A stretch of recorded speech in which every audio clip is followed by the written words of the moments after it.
हरिओम, जय गुरुदेव। आज रविवार 18 दिसंबर। स्वागत है मित्रों आपका खबरों की खबर में।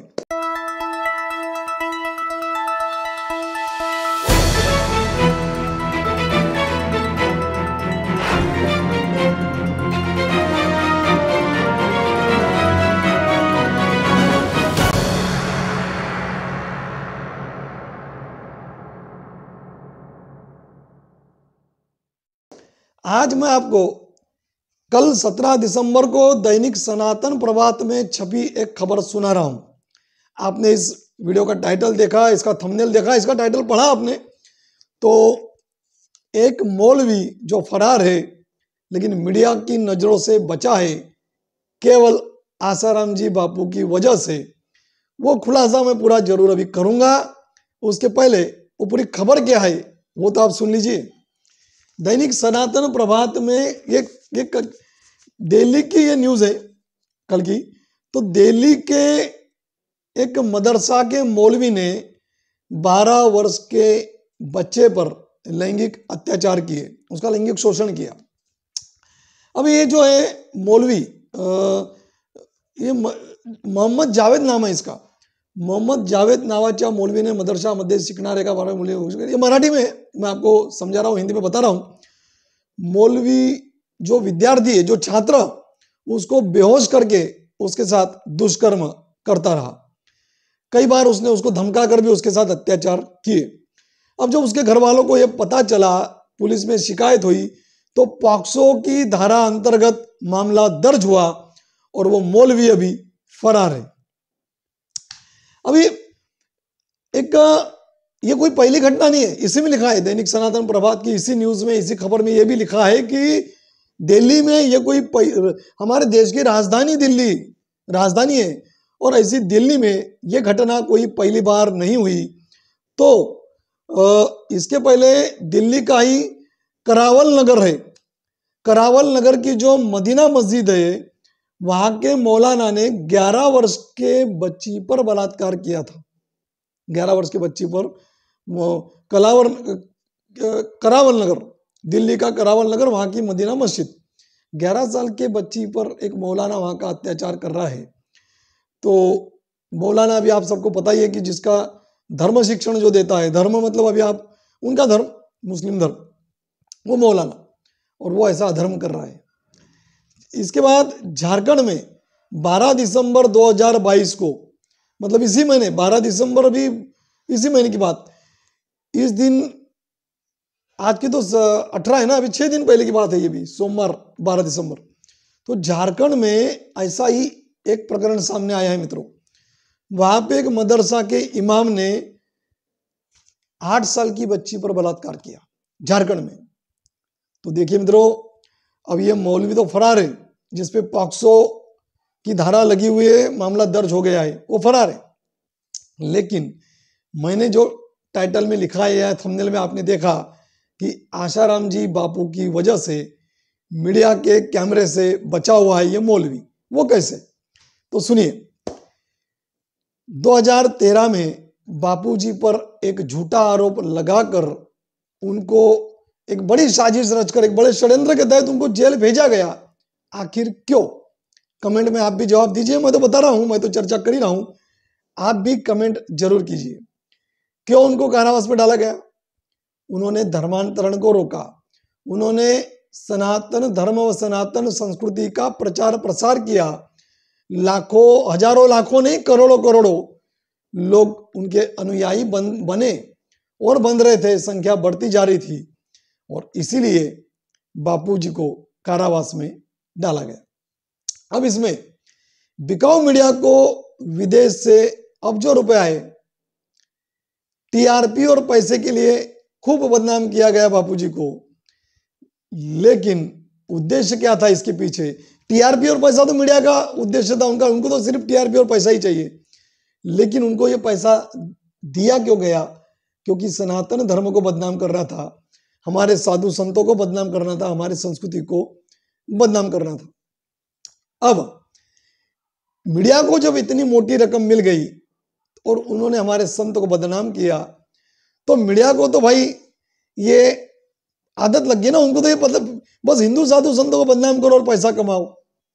ये तो अब मीडिया की ये बात समझ में पूरी तरह आ गई, उसके दिमाग में, उसके कंप्यूटर में वो पूरी तरह बात फिट हो गई कि केवल हिंदू साधु संतों को बदनाम करने का ही पैसा दिया जाता है, और पैसा हिंदू धर्म विरोधियों की ओर से दिया जाता है। तो फिर अभी इन मुल्ला मौलवियों को बदनाम करके हमें क्या मिलेगा? हमारी कहाँ टीआरपी बढ़ेगी? हमें कहाँ इससे पैसा मिल रहा है? तो वो कई मामले सामने आए। सनातन प्रभात की एक ही खबर में 3 उदाहरण, एक ही खबर में, एक ही न्यूज में तीन घटनाएं लिखेगी। दिल्ली की 2 घटनाएं और झारखंड की घटना। जब एक ही, और मैं तो हर रोज पढ़ता हूँ सनातन प्रभात, तो हर रोज ऐसी कई खबरें इसमें आती रहती है।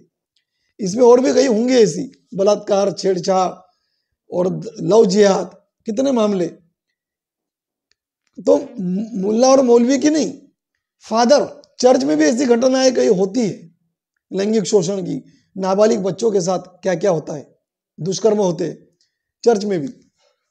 लेकिन जब पैसा ही हिंदू धर्म विरोधियों से आ रहा है तो उनके धर्म गुरुओं को बदनाम क्यों करे? तो ये पूरा मामला अभी मीडिया, और 2013 से बापूजी पे जो आरोप लगाए गए और जो प्रकरण बापूजी का चला, मीडिया में बहुत उछाला गया, बहुत पैसा कमाया है मीडिया ने, बहुत। तो अभी उनको ये छोटे मोटे प्रकरण से उनको क्या लेना देना?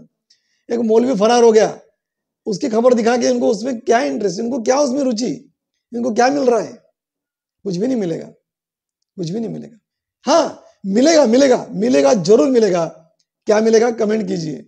यदि ये मौलवियों की, मुल्लाओं की या चर्च फादर की, इनके खिलाफ अगर कोई न्यूज चलाते हैं, सच्ची खबर, बापूजी के खिलाफ तो इन्होंने झूठी खबर चलाई, तरह तरह की झूठी खबरें बनाई गई उस समय बापूजी को बदनाम करने के लिए और भी। लेकिन अन्य धर्म के धर्मगुरुओं के खिलाफ सच्ची खबर भी अगर दिखाना है, अगर दिखाता है मीडिया सच्ची खबर भी, तो मीडिया को मिलेगा जरूर। लेकिन क्या मिलेगा? आप कमेंट कीजिए कमेंट। मीडिया को मिलेगी धमकी, सर तन से जुदा होगा भाई इन न्यूज एंकरों का, इन मीडिया वालों का, उनके जो एडिटर है, जो न्यूज एंकर है, जो भी है, पूरे सबके सर तन से जुदा हो जाएंगे। उनके स्टूडियो में आग लगाई जाएगी, स्टूडियो जलाए जाएंगे। तो ये तो हमारे बापू संत श्री आशाराम जी बापू, जिन्होंने जब उनको कारावास लेकर गए, पूज्य गुरुदेव ने पहले ही सबको शांत रहने के लिए कहा था, और पूरी कानून की मर्यादाओं का पालन करते हुए, कानून का सम्मान करते हुए गुरुदेव ने अपनी गिरफ्तारी दे दी। लेकिन मीडिया ने उस समय भी क्या खबरें चलाई कि बापूजी फरार है, फरार ना होते हुए भी फरार है, ऐसा खबरें चलाई। तब हाईकोर्ट ने गुजरात सरकार को और पुलिस को लताड़ा, उनको फटकार लगाई कि बापूजी फरार है, आसाराम बापू फरार है। ये उनको फरार किस तरह आप घोषित कर रहे हो? क्यों उनको फरार कहा जा रहा है कि वो फरार है करके? भगोड़े है, फरार है नारायण साई और बापूजी। कितनी तरह तरह की खबरें उस समय चलाई गई, कितनी। नारायण साई के लिए तो वकील को अखबार में ये विज्ञापन देना पड़ा कि नारायण साई कहीं भी फरार नहीं है। जब कोर्ट का आदेश होगा वो हाजिर होंगे, फरारी नहीं है, वो तो सब कानूनी प्रक्रिया से चल रहे हैं। वकील ने ये ऐड दिया था, विज्ञापन दिया था अखबारों में। और ये मीडिया ने इतनी झूठी खबरें जब चलाई, बापूजी सत्संग कर रहे थे व्यासपीठ पर बैठ के, लाइव था नेट पर, साइट पर, और यहां खबरें चल रही है कि बापूजी फरार है। और आज ये मौलवी फरार है। एक नहीं, ऐसे कई घटनाएं मैंने आपको कहा, अभी आपको मैंने बताया। पर मीडिया पर कोई खबर, कोई न्यूज चैनल पर इसको उछाला नहीं जाता कि मौलवी पर पॉक्सो की धारा लगी है और वो फरार है। नहीं दिखाते लोग, नहीं दिखाते। कमेंट करके आप बताइएगा कितनी दोगली और बिकाऊ है हमारे देश की मीडिया। सुदर्शन न्यूज चैनल का मैं बार बार नाम लेता हूं, कई बार कई वीडियो में मैंने नाम लिया है, लेता रहूंगा, क्योंकि जब भी मैं मीडिया करता हूं तो पूरा मीडिया तो है ही नहीं ना उसमें, सुदर्शन न्यूज चैनल जैसे भी कुछ है, इसलिए उनका नाम लेना पड़ता है।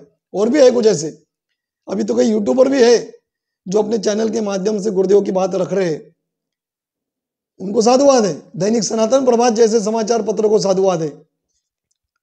मैं तो कहता हूं कि 6 पन्नों का दैनिक ये केवल समाचार पत्र नहीं बल्कि एक धर्म ग्रंथ है। ये 6 पृष्ठों का 8 पन्नों का, ये 6-8 पन्ने जो भी इसके प्रकाशित होते हैं, रविवार को कुछ ज्यादा होते हैं, तो ये धर्म ग्रंथ ही है जो ऐसी पूज्य गुरुदेव का भी इन्होंने हमेशा खुलकर समर्थन किया है, सच्चाई का पक्ष रखा है। फिर कोई अगर ढोंगी साधु हो तो फिर भले ही क्यों हिंदू ना हो, उसका विरोध भी किया है। ऐसा नहीं कि हिंदू है इसलिए उसका समर्थन किया है। तो जब ये बापू जी का समर्थन करते हैं तो केवल और केवल इसलिए कि वे सच्चे संत है। और ऐसे मौलवी और फादर जो गलत करते हैं, दुष्कर्म करते हैं, फिर भी फरार है, पुलिस की गिरफ्त में नहीं है, मीडिया उसको नहीं दिखाता है, तो उनको बार बार धिक्कार है, धिक्कार है, धिक्कार है। आप भी कमेंट जरूर कीजिएगा। धन्यवाद। हरिओम।